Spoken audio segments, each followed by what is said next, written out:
Hello mga kamamshi, kumusta na kayo dyan? Ito si Mami Ching. Hindi ko na tinapos yung pagpanatahi-tahi ko ngayon, bukas na lang kasi parang wala ako sa mood nagtahi. Lagi na akong nagkamali, lagi baliktad yung trabaho ko. Pero sa wakas na tapos na siya, pero yung nabaliktad hindi ko na tinanggal. Nilagyan ko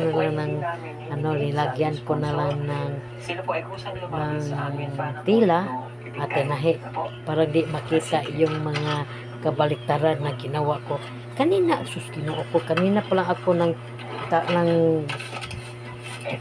tanggal sa tahi ko sa cover ng upuan ko. Tingnan niyo mga kamami ko, yan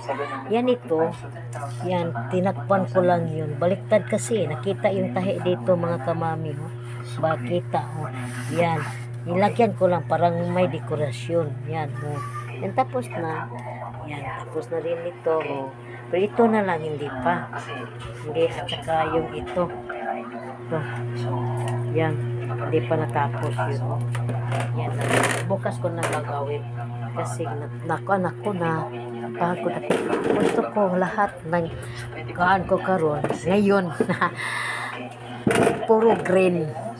Gusto ko puro green ngayon ang ko kaning cortina ko, cover ng upuan ko para maganda tingnan ang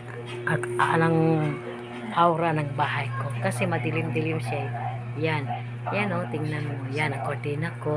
Ito naman yung cortina ko, iwan ko ganun ginawa sa aking anak. Yan ito na lang, dalawa na lang sila. Yan